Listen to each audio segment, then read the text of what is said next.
엄마, 왜 나이 드신 분들이 우리 미래를 막 결정해? 그러는 거예요. 왜 미래가 짧은 분들이 똑같이 1대1 표결을 하냐는 거죠. 되게 합리적이지만 민주주의 국가에서는 1인에게 1표를 주는 선거권이 있으니까 하늘 수가 없는 거라는 이야기를 했어요.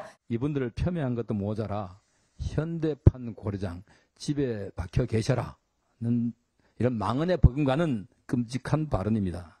민주당의 DNA가 노인들을 폄훼하고 노인들의 존재를 부정하는, 또한 대한민국의 건국과 번영을 일으켜놓은 세대들, 기성세대들을 부정하는 망언이라고 지적하지 않을 수가 없습니다. 김웅경 위원장에게 민주당이 계속해서 미래를 맡긴다면 민주당 스스로가 폐륜 정당임을 인정하는 꼴이 될 것입니다. 마음 푸셔라. 제가 어리석었다, 부족했다라고 하는 말씀으로 저는 그게 대체가 된다라고 생각을 했었습니다. 꼴대기라고 하나 때리고 이래야 우리 노인들이 분이 불릴 것 같으니까 요 사진이라도 내가 뺨을 한 대 때리겠습니다. 정신 차려! 정신 차려라고! 정신 차려! 네, 한 주간의 여론 흐름 짚어보겠습니다. 배종찬 인사이트 K 소장, 이은영 휴먼앤데이터 소장 나오셨습니다. 두 분 어서 오십시오. 네, 안녕하십니까. 네, 배 소장님, 윤석열 대통령 지지율이 갤럽에서는 소폭 하락했고 NBS, RN서치, 리얼미터에서는 소폭 상승했습니다. 예. 한 주간 어떤 현안들이 대통령 지지율에 영향을 줬습니까? 네, 뭐 조사 시점에 따라서 조금의 차이는 있는데 대체로 하락했던 대통령 지지율 수의 대응이 큰 이유가 됐을 텐데요. 네. 그렇지만 조금 이제 수습되고 또 대통령의 지지율 또 보수층들이 결집하는 그런 결과가 나오면서 특히 이제 대구 경북 또 60대 이상 보수층 결집되면서 지지율이 큰 폭은 아닙니다. 네. 소폭 올라간 조사도 있고 조금 또 내려온 조사 결과도 있는 결과로 나타났습니다. 이 소장님, 네. 윤 대통령 휴가 중인데 잼버리대 문제 또 분당 서현역 흉기 난동 사건 여러 일들이 발생했습니다. 네. 향후 이 같은 문제들이 대통령 지지율에는 어떤 영향을 줄까요? 어쨌든 지금 이 잼버리 대회라든지 그 흉기 난동 사건은 민생으로 이제 분류할 수 있는 사안으로서 대통령 지지율에는 긍정적으로 지금 나타난 결과는 긍정적이지 않을 걸로 보여집니다. 특히 이제 최근 대통령 지지율 흐름을 보면은 30% 중반대에서 뭐 오르고 내리고 하는 흐름은 있지만 큰 폭의 그 상승 기류는 보이지 않고 있거든요. 그리고 지금 RN서치의 경우는 이 잼버리 상승을 했는데 그 잼버리에 대한 그 내용은 반영되지가 않은 걸로 그 조사에서 자체에서도 얘기를 했어요. 그래서 지금 40%대로 나온 거는 조금 그 잼버리가 오늘까지도 지금 이슈가 굉장히 논란이 크기 때문에 다음 주에는 이 사안이 반영이 돼서 조금 더 하락폭이 이어질 걸로 좀 보여집니다. 네. 배 수장님, 서울 네. 양평 고속도로 사업을 두고 여야가 충돌하고 있는데요.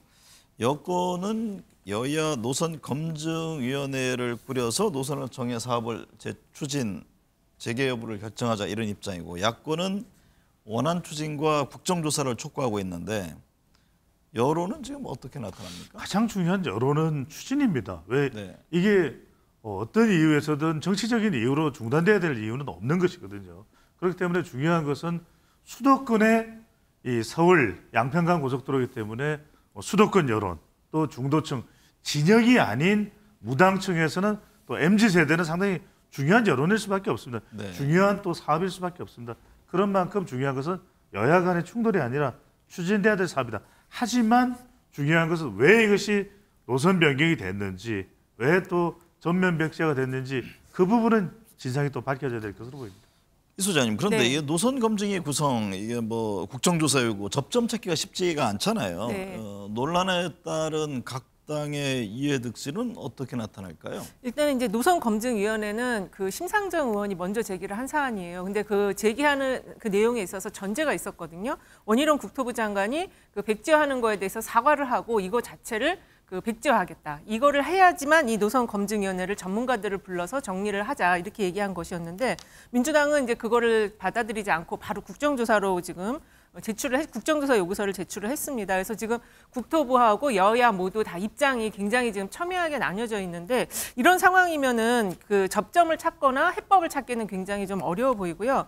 그리고 이제 민주당이 국정조사를 요구를 했지만 또 여당이 여기에 협조하지 않는다면은 단독 국정조사가 될 가능성이 있고, 좀 너무 지엽적인 문제로 이 국정조사가 임하게 될 경우 핵심인 누가 이거를 바꿨느냐 이거를 밝혀내지 못한다면은 그냥 맹탕 국정조사가 될 가능성이 있어서 상당히 이게 좀 시간만 끄는 그런 사안이 될 수도 있을 것 같습니다. 윤 대통령의 처가 문제 등이 불거지면서 이를 감찰하는 특별감찰관을 임명해야 한다는 목소리가 다시 나오고 있는데요.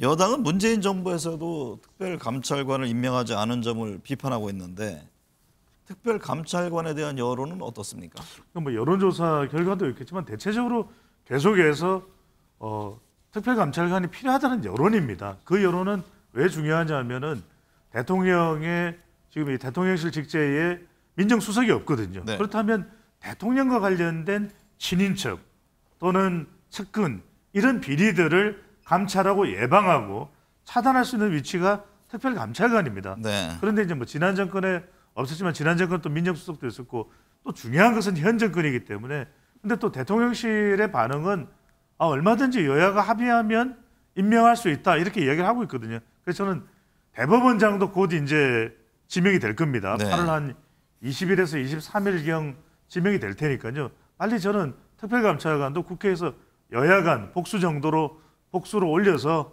윤석열 대통령이 선택해서 대통령실에 특별감찰관이 배치가 되는 것이 타당하고 맞는 것이죠. 방금 말씀하신 대로요. 대통령실은 국회 차원에서 합의가 이루어져야 한다 이런 입장을 냈잖아요. 네. 대통령실의 입장은 어떻게 보세요? 일단 이제 국회에서 합의된 변호사를 추천을 할 경우에 받아들일 수도 있다라는 의견은 내지만 실질적으로 받아들일 생각은 지금 없는 것으로 보여집니다. 그래서 지금 어쨌든 이 특별감찰관은 대통령 친인척을 그러니까 감시하는 암행어사 같은 역할인데 지금 박근혜 대통령 시절에 만들어졌는데 지금 7년 동안 이게 임명이 안 되고 있거든요. 그래서 민심은 이걸 빨리 좀 임명을 해라. 그리고 현재 양평 고속도로 문제가 종점 변경에 대해서는 이거는 누군가는 좀 감시나 감독이 필요하다. 이 대통령의 친인척에 대해서는 감시 감독이 필요하다는 의견이 있기 때문에 이건 좀 빨리 대통령실에서 선제적으로 이런 사람들이 좀 리스트 같은 걸 보낸다든지 이런 형태에서 좀 선제적으로 하는 것도 방안이 될 것 같습니다. 배 수장님, 네. 장마철 폭우로 24명의 사상자를 낸 오송 참사 등 이번 폭우 피해 두고도 논란입니다. 예. 인재, 관제 여러 말이 나오고 있는데 국민들은 오송 참사 원인을 어떻게 생각하고 있습니까? 인재로 보고 있죠. 네. 물론 이제 자연 재난이라는 것은 우리가 예상하지 못하는 것도 있고 또 불가항력적인 게 있습니다만 거기에 제대로 대처 시스템적으로 재난 대응을 못했다 그 부분을 지적하는 것이거든요. 네. 그러니까 이제 인재라고 보는 부분은 그래서 실제 지금 조사한 국무총리실 국무조정실에서도 감찰을 하고 조사한 결과로는 어떤 문제가 있다 이런 얘기를 하고 있고 한덕수 총리도 행복청장에 대해서 좀 경질이나 조치가 있으면 좋겠다라고 대통령에게 건의하지 않았습니까? 네. 그건 그런 이유가 있다라고 보는 것인데 문제는 이제 선출직입니다. 네. 선출직의 경우에는 김영한 지사도 충북지사입니다. 왜? 그때 괴산된 부분을 대비하러 가 있으면서도 충북 오송 참사에 대해서는 긴급하게 또 기민하게 움직일 수 없었느냐. 네. 그런 부분에 대해서 계산 대비 상당히 우려스러웠다. 그런 얘기를 하고는 있지만 지금 고발이 된 상태입니다. 근데 이제 네. 정확히는 이게 기업에 적용이 되는 중대재해처벌법이 아니라 중대시민재해처벌법이라는 게 있습니다. 네. 그래서 이런 재해에 대해서 왜 근본적인 대응을 잘 못했냐는 부분이기 때문에 고발장에 드러난 간 단계이기 때문에 김영한 충북지사도 그렇고 이 청주시장도 그렇고 분명하게 이 부분에 대해서는 답변이 필요해 보입니다. 이 소장님, 네. 민주당은요 이태원 참사 위에 달라진 게 없다. 이번 이제 폭우 피해 그렇죠. 관련해서도 그런 입장을 냈는데 네. 그것 때문인지 이태원 참사 특별법 이걸 반드시 통과시키겠다 이런 입장을 또 냈습니다. 네, 그러니까 이게 달라진 게 없다고 하는 대목이 이태원 참사 때도 그렇고 이번 오송 지하차도 문제 때도 그렇고 시민들이 먼저 사전에 신고를 했습니다. 근데 신고를 받고도 정부에서 그러니까는 이제 지자체라든지 이곳에서 적절하게 대응을 못하고 결국에는 이제 인명재해가 나는 사건이 발생했기 때문에 이번에는 이 어떤 특별법을 만들어서 어떤 이제 그 좀 불이한 사고가 일어났을 때 정부가 또는 지방자치단체장들이 정치적이고 좀 그 책임을 지는 도의적인 책임을 지는 모습을 법적으로 좀 제도적으로 만들어야 된다. 그런 취지에서 특별법에 대해서 반드시 통과시키겠다고 얘기를 했거든요. 지금 좀 전에 배 소장님이 그 시민재해특별법이라는 처벌법이라는 이야기도 했는데 지금 그 김영환 충북도지사의 경우는 상당히 좀 문제가 심각한 것 같아요. 그래서 시민사회단체 쪽에서는 그 주민소환제까지 지금 검토해야 된다 이런 이야기까지 나와서 이 책임을 지지 않는 모습에 대해서 뭔가 제도적으로 책임을 지게 만들어야 된다 이런 취지에서 그 이야기를 통과시키겠다고 이야기를 한 것 같습니다. 네. 배종찬 소장님, 헌법재판소가 지난달 25일에 이상민 장관 탄핵 심판 청구를 기각했습니다. 예. 탄핵 기각 이후에 이 장관 바로 직무에 복귀했는데 이에 대한 여론은 어떻게 나타나고 있죠? 계속 뭐 여론은 이태원 참사 직후부터 네. 탄핵 그래서 헌법재판소의 탄핵 소추에 대한 결과 기각 이후에도 크게 변한 건 없습니다.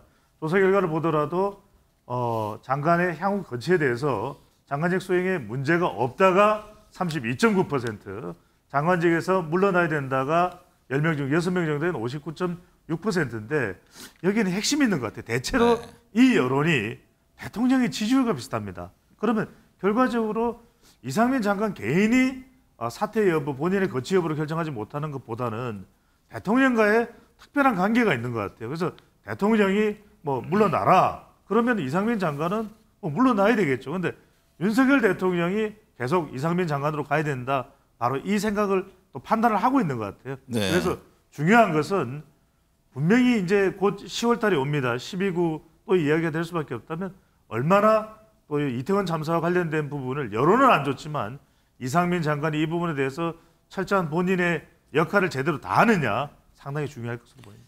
내년 총선 얘기해보죠. 이은영 네. 소장님. 네. 내년 총선에 대한 인식과 결과를 묻는 질문에 한국갤럽과 미디어토마토에서는 정권 견제, 야당 승리가 더 높게 나왔고 예.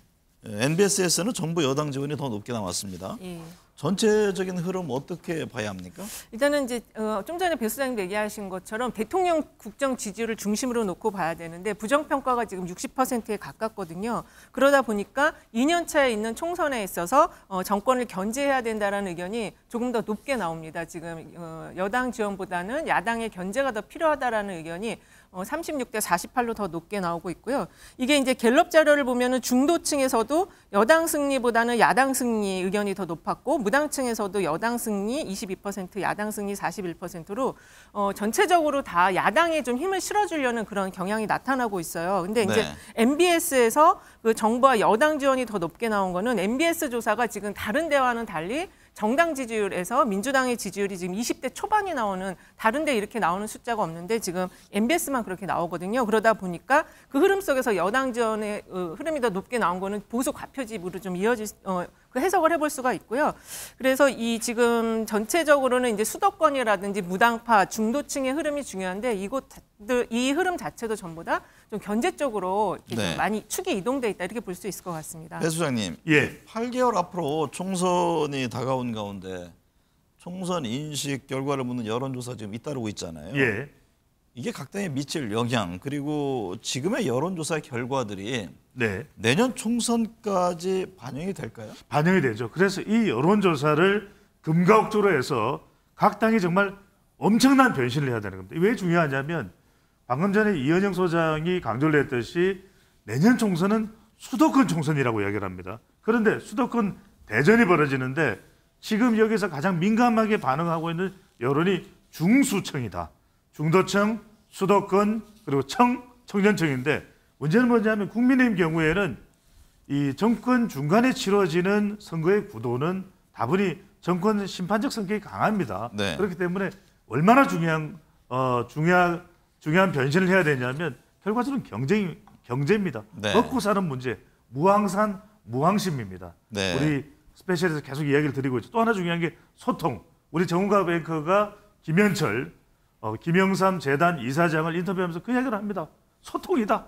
통합이다. 네. 이게 중요한 건데 저는 여기서 중요한 것도 강조드릴 수밖에 없는 게 더불어민주당도 엄청난 위기다. 왜? 정권 견제에 대한 비중은 높지만 그 비중만큼 더불어민주당의 지지율이 안 나온다 이거예요. 네. 갤럽도 그렇고 그 이야기는 뭐냐면 지금 이 켜켜이 쌓여 있는 민주당 내의 리스크 해소 안 하면 큰일 납니다. 네. 윤관석 구속 물론 지금 무소속이지만 사실상 정서적으로는 더불어민주당입니다. 이성만 기각됐죠.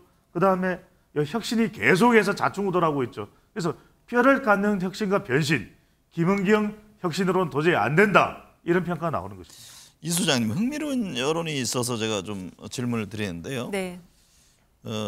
갤럽 조사를 보니까 응답자 55%가 총선을 앞두고 신당 창당하는 것을 좋지 않게 본다 이렇게 응답을 했습니다. 네.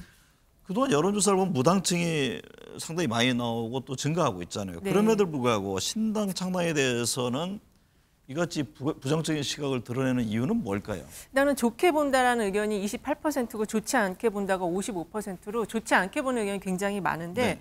이거는 이제 지난 2020년 총선에서 그 위성 정당들이 좀 굉장히 그 위성 정당들의 공천 과정이 시민들이 볼 때는 굉장히 좀 졸속으로 이루어졌다라고 평가를 하신 것 같아요. 그래서 그게 지금까지도 이어지고 있어서 지금 총선을 앞두고 신당을 창당하는 거에 대해서는 그때 위성정당처럼 그 비례 의석을 획득하기 위한 거다. 정치적 목적이 굉장히 강하다. 이렇게 좀 보고 계시기 때문에 좋지 않게 보시는 것 같고요. 그다음에 대선 주자 3지대에서 이 새로운 신당을 이끌 대선 주자가 별로 보이지 않기 때문에 이 이유, 그러니까는 그 좋지 않게 보는 이유들 중에 좀 중요하게 봐야 되는 게 새롭지 않고 또 분열이 우려되고 기존 정당을 쇄신하는 게 우선이다. 그러니까 기존 정당을 고쳐 쓰는 게 더 낫다. 신당 창당보다 이렇게 좀 판단을 하시는 것 같습니다. 네. 그래서 전체적으로는 정치 불신이 좀 반영된 그런 숫자라고 볼 수 있을 것 같아요. 배 주장님, 검찰이요 쌍방울그룹 대북송금 사건 관련해서 이재명 민주당 대표에 대한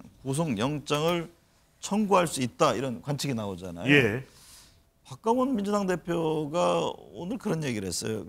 이 대표에 대해서 만약에 구속영장 청구가 올 경우 가능성에 대해서 불체포 권리를 내려놓겠다고 천명했다. 법원에 나가서 영장 실질 심사를 받겠다고 했다는 점, 이 점을 강조를 했는데 예. 향후 여론 흐름은 어떻게 나타날까요? 그렇게 될 수밖에 없겠죠. 네. 왜 그러냐면은 윤관석, 이성만 두 의원이 다 기각이 됐더라면 이거 뭐 우리가 이 불체포 특권을 안 내려놔도 되겠다 이렇게 생각할 수 있는데 영장 실질 심사를 받았더니 네. 구속이 돼버렸잖아요. 네. 한 사람이. 그러면 영장 실질 심사를 받아야 된다. 이런 여론이 계속해서 그동안 높았고 지속이 될 수밖에 없다. 그러니까 중요한 것은 뭐냐면 결과적으로 이 검찰의 예고된 수순으로 봐야 되겠죠. 이재명 대표에 대해서 8일이 중요합니다. 이화영 전 경기부지사에 대한 이제 재판이 있는데 과연 대북송금에 대해서 보고했다로 이야기할 거냐, 보고 안 했다라고 이야기할 거냐, 네. 이런 상황이 이제 전개되면서 백현동과 그리고 이 대북송금 관련이 병합이 돼서 서울중앙지검에서 8월 말 내지 9월에 그래서 이른바 8월 9월 불안설 이야기 나오거든요. 8말 9초 불안설 이게 이제 체포 동의안 구속영장 네. 검찰 소환이 될 거라는 이야기인데 여기에 대해서 박강원 원내대표의 이야기는 여론상으로 볼 때 이걸 체포 동의안을 부결하기 힘들 것이다. 그렇다면 결국 민주당으로서는 이재명 대표가 영장 실질 심사에 정면으로 가서 그 판결을 기다릴 수밖에 없는 상황이 네. 아니냐라는 점을 강조했다고 볼 수가 있겠죠. 여론을 떠나서 이제 박강원 대표는 어차피 이재명 대표가 얘기한 점에 대해서 그 부분에 대해서 주목해달라 이런 주문으로 이해가 되는데 네. 이 수장님, 국민의힘은 어쨌든 지금 민주당의 불체포 특권 포기를 압박하고 있잖아요. 그렇죠. 이재명 대표가 뭐 법원에 그 영장 실질 심사를 받겠다 비회기 중에 올 경우에 예. 그러면 향후 이 논란은 좀 수그러들 수 있습니까? 그러니까 이게 지금 수그러들기보다는 더 이제 좀 확장이 될 가능성이 높은데 이게 지금 사법 리스크의 일환이잖아요. 지금 윤관석 의원이 구속이 되면서 지금 검찰 내부에서 이제 19명의 민주당 국회의원들 돈 봉투를 받았다고 의심되는 국회의원들 명단이 실명으로 지금 나왔어요. 그래서 지금 이 실명으로 거론된 의원들은 다 지금 반발을 하고 있는 상황이고 편파 수사라고 얘기를 하고 있는 반면에 김기현 지금 국민의힘 대표는 이재명 대표에게 불체포 특권 포기 서명식을 하자 이렇게 지금 제안을 한 상황인데 네.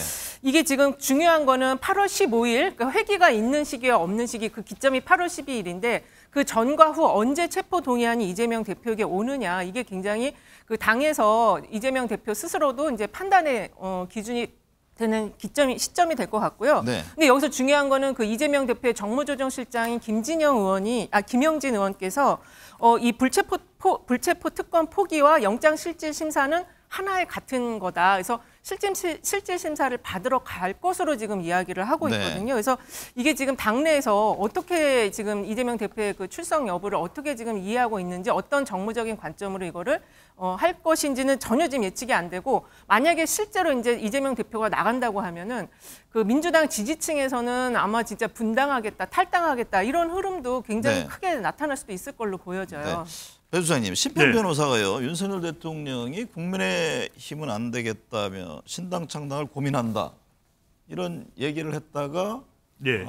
본인의 발언에 대해서 사과를 하지 않았습니까? 대통령실은 이제 황당무계하다 이런 입장을 냈는데 왜 이런 얘기가 나왔다고 보세요? 저는 그냥 이 심평 변호사에 대한 평가는 별도로 하고 차치하고 이 발언의 배경만 좀 데이터상으로 분석을 해봅니다. 그렇게 보는 이유는 지금 대통령 지지율도 국민의힘 지지율도 녹록지가 않다. 그리고 특히 이제 내년 국회의원 선거가 총선이 수도권 선거인데 수도권 지지율이 별로 안 좋더라. 그래서 이제 심평 변호사의 이야기에는 이 국민의힘 내부의 연구원, 그러면 여의도 연구원을 이야기하겠죠. 조사한 것을 전해 들었었다. 이렇게 했는데 그건 뭐 진위 여부를 확인할 길은 없습니다. 그런데 네. 이 발언이 나온 배경은 두 가지로 봅니다. 하나는 뭐냐면 보수청이 결집해야 된다. 네. 보수청이 국민의힘이 지금 상태로 그냥 시간만 보내고 앉아 있으면은 내년 총선에 희망이 없다. 그리고 또 하나는 뭐냐면 이 부분이 중요합니다. 여러분 길을 좀 세워 주십시오. 이게 왜 그러냐면 이 심평 변호사가 대통령이 주도하는 당을 또 강조한 거. 이건 상당히 이 황당무계라는 내용도 나오지만 상당히 이렇게 논란이 될 수밖에 없는 발언인데 무슨 이야기냐? 뭔가 공천의 주도권을 대통령이 지어야 된다. 네. 윤석열 대통령 주변의 인사들이 주도하는 공천을 강조했다는 것에 우리가 주목을 해볼 필요가 있을 것 같습니다. 이 수장님, 네. 잼버리대 그 뭐 온열 질환자 속칠 준비 부족으로 논란인데요. 네. 영국이라든가 미국도 일부 국가 조기 퇴소 결정하고 있는데 예. 이 논란이 대통령 여야 지지율 등에는 어떤 영향을 줄까요? 굉장히 지금 부정적 영향이 클 걸로 보여져요. 특히 오늘 같은 경우는 이 성비 문제가 지금 거론이 됐고 그 기자회견 중에 지금 반발하고 나갔거든요. 우리나라의 학생들 80여 명이 지금 이탈하겠다고 지금 나온 상황이고, 근데 여가부 장관이 그 성비 문제와 관련해서 경미한 사고로 그러니까 보고를 받았다라고 해서 지금 이거로 인하는 그 논란이 굉장히 내일까지도 좀 이어질 걸로 보여집니다. 이 네. 잼버리 문제는 지금 그 부산 엑스포 문제, 유치 문제까지 좀 연결이 될 사안으로 보여져서 대통령 지지율 굉장히 좀 안 좋게 작용할 가능성이 크고 지금 전 정부 탓도 논란까지 같이 이어지고 있거든요. 네. 그래서 전체적으로 좀 대통령 지지율과 여당 지지율은 좀 좋지 않은 이슈인 것 같아요. 이번 한 주에는 어떤 점 특히 눈여겨봐야 합니까? 네, 이재명 대표와 관련이 있는 것으로서는 8일입니다. 네. 이화영 전 경기도 평화부지사에 대한 재판이 예정돼 있는 부분인데 이제 여기서 보고했느냐 않느냐는 부분이고 또 하나는 이제 방금 전에 윤석열 대통령의 지지율과 관련해서는 이 잼버리 사태입니다. 지금 상당히 큰 파장이 있습니다. 과연 이 부분이 아직도 행사 기간이 남아 있거든요. 12일까지 뭐 수습을 하고도 여야 공방을 떠나서 잘 또 네. 마무리가 될 수 있도록 해야 되는 이것도 중요한 현안이 될 것으로 보입니다. 이 수장님은요? 네, 저도 지금 잼버리가 가장 큰 사안일 것 같습니다. 이게 지금 거의 나라 망신을 국제적으로 시켰다 이렇게 지금 여론이 흘러가고 있거든요. 네. 그러니까 민심과 지금 여론 좀 구분해서 봐야 되는데 민심이 굉장히 악화되고 있습니다. 네.